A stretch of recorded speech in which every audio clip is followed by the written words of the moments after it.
Welcome to our presentation. This talk will be based on a case study called Ethiopian Drought 2010.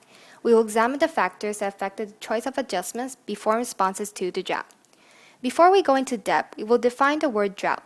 Drought is a prolonged period of months and years where supply of water falls below demand. It involves persistent and abnormal moisture deficiency that impacts vegetation, animals, and people. The drought, in fact, affects several countries in East Africa. Although this disaster is regional, we will only talk about drought occurring just in Ethiopia, specifically in the rural community in Kalu Warada. Ethiopia is one of the less economically developed countries in the world. As of 2010, it has an HDI of 0.33, which is extremely low. The country has an adult literacy rate of 30%, life expectancy of 59 years, and GNI per capita of $380. According to the population pyramid, Ethiopia has a high youthful population. 42% of the population is aged between 0 to 14 years. The average family size is 6 to 7 people. Ethiopia is trapped in a deadly cycle of death and famine. It has a small range in precipitation levels, as evidently shown through the Palmer Index of -3, which indicates severe drought and dryness. In times of disaster, people have a choice of adjustments to select from. Most Ethiopians choose to adjust to living in the drought. We will focus on the following factors that affected Ethiopia's choice of adjustment before the drought. They are economy, politics and/or society, and physical geography. From 1970 to 2004, Ethiopia experienced more than 10 drought events.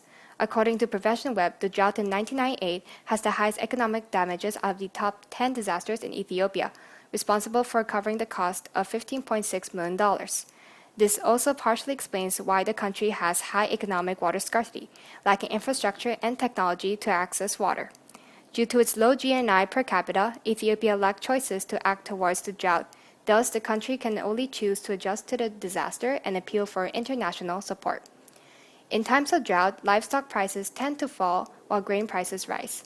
From May 2010 to 2011, yellow maize had 117% price change in the grain market located in Jega, Ethiopia. To help stabilize grain prices, the government received help from Agriculture Task Force, where they had to monitor the grain prices in drought-prone areas. Ethiopia has a well-resourced national safety net for food security that is trusted by donors, such as Red Cross and United Nations Development Program. The government aims to address its issue of extreme poverty in its growing urban areas by the use of UNDP's pioneering satellite mapping. In Kalu Warda, more than 200 Ethiopian farmers are benefiting from a 3-year UNDP pilot project, where drought-resistant seeds are being provided to them.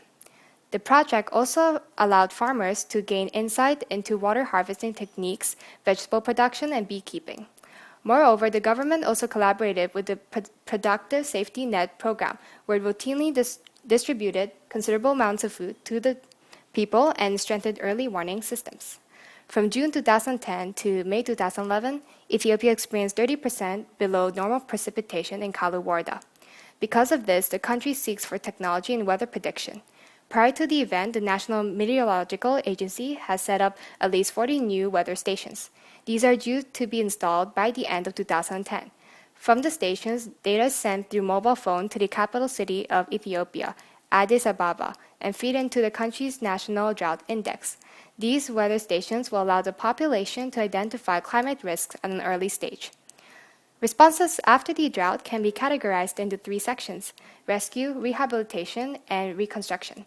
In Ethiopia, rescue is usually a short-term response in the form of monetary aid from national NGOs, such as the Red Cross or the UNDP. Rehabilitation involves addressing issues associated with crop failures and decreasing land fertility.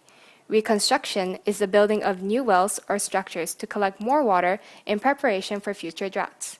To help farmers cope with decreased food stocks and livestock and afford to buy drought insurance, short-term response such as international agencies, the UN, and the Red Cross are directing monetary aid as a form of immediate rescue and relief.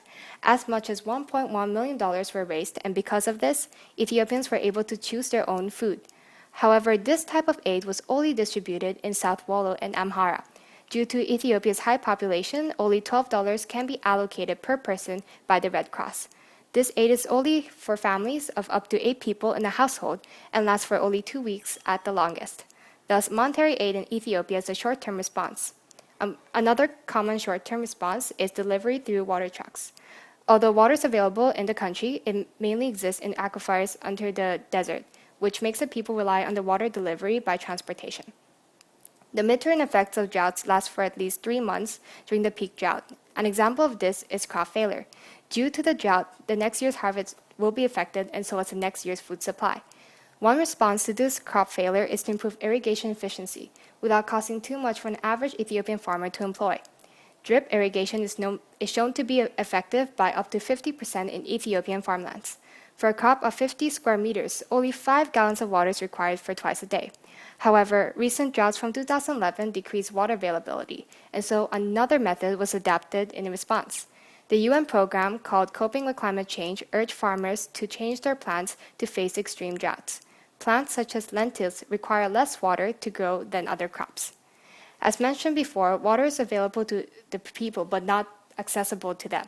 On average, a person from each family has to walk at least 60 miles to get to a half-dry well, which is often muddy and containing diseases.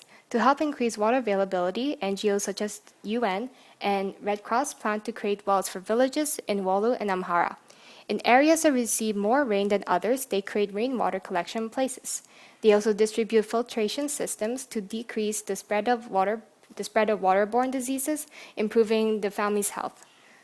Another long-term response being implemented is the installation of drought prediction systems. The accuracy of predicting droughts has been improving over time.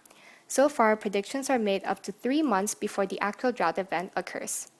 Although the droughts are frequent in the country, Ethiopia will continue to develop its progress in early preparation and responses, as they could slowly steer away from the deadly cycle of death and famine.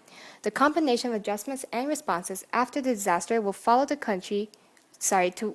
the country to gain the strength to fight against their frequent droughts. As they learn from their adjustments through economic, political, social, and geographic factors, their resilience will increase over time.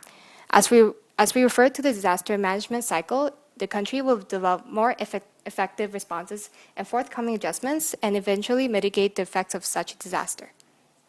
Thank you for listening.